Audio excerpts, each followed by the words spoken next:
Text SanDiegoKids.org. Sandag's current voting policies are being put into question, with many arguing it does not give everyone in the county a voice. The current system, known as the weighted vote, requires approval from just 3 jurisdictions, regardless of how the other 16 cities and unincorporated areas vote.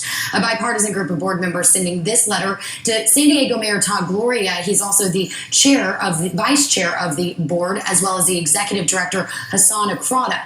The letter asking to discuss the issue during their next meeting on January 13th in hopes of deliberating the potential policy changes that could create a more collaborative organization, and, quote, respects the input of individual cities and interests of the regional population.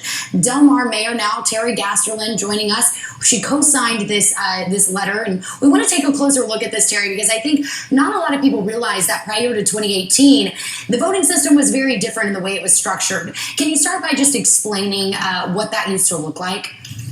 Yes, Hunter, thank you so much for having me. Before 2018, each jurisdiction in the San Diego region had 1 vote, and that meant there was a conversation, a discussion. And starting in 2018, the weighted vote took place, or came into being. And that means that the city of San Diego has 42% of the weight, county has 15%, just 3 jurisdictions out of all 19 can decide what's being done going forward. And when it comes to how we would maybe reverse the current way of doing things, would it take just Sandag deciding to revert back, or would this have to go to the voter? How exactly would that work? What we're asking for on the 13th is a discussion of how has the weighted vote, let's look back, how has it been used? And let's look forward to 2023, a year where we're going to be laying a lot of groundwork for some big projects coming down the road with Sandag. So during this year, let's listen to each other, let's talk, let's set aside the weighted vote for now and just talk to each other. It seems like right now there has not been a whole lot of that. There's been a lot of talking maybe off the record in terms of not being the board members among themselves, because there has been so much contention specifically around, of course, that mileage tax and the question of whether that's going to be something we see implemented. I mean, what are you really hoping for, and what do you want the community to know about the way that they can maybe get involved in being part of the change?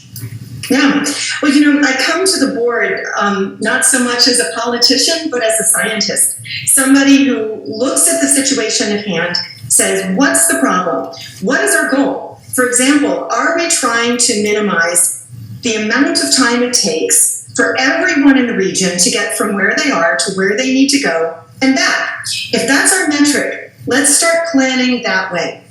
We have been planning accepting metrics that are being given to the region by the state as metrics to meet.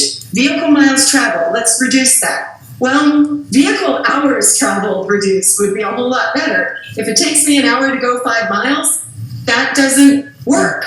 We need better ways to get around in our community.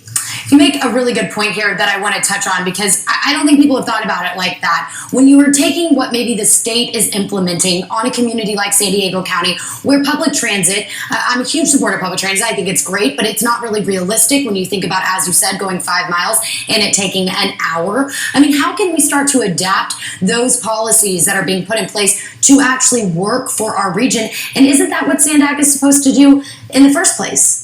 Yes. When I can go to Google Maps and go from here, where I am now, to somewhere where I want to go, and it's quicker to take my car to a public transit spot where I can park and then get on public transit, get to where I need to go. When that's quicker than just driving there, we've won. Mm-hmm.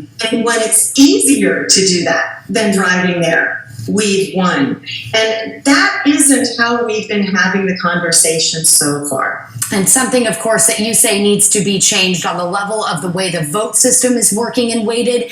And certainly, Terry, something that we are just going to have to wait and see. So you said the 13th is when that the meeting's going to happen, where you're asking to talk about this. Will you know before you go if it's going to be something that is even discussed?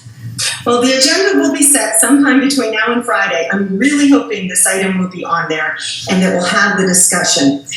In Del Mar, kids can't get to school, elementary schools, middle schools, high schools, by bus. The public transportation doesn't go there. And it's that way throughout the county. We need to fix this. We need to make it easier to get onto ways to get to where we want to go. Sure. Terry, we are looking forward to hearing the outcome of this. Of course, as you said, hopefully before Friday to know if it'll be on the agenda item. Thanks so much for joining us. A conversation we hope to continue soon. Great. Thank you, Hunter. Thanks.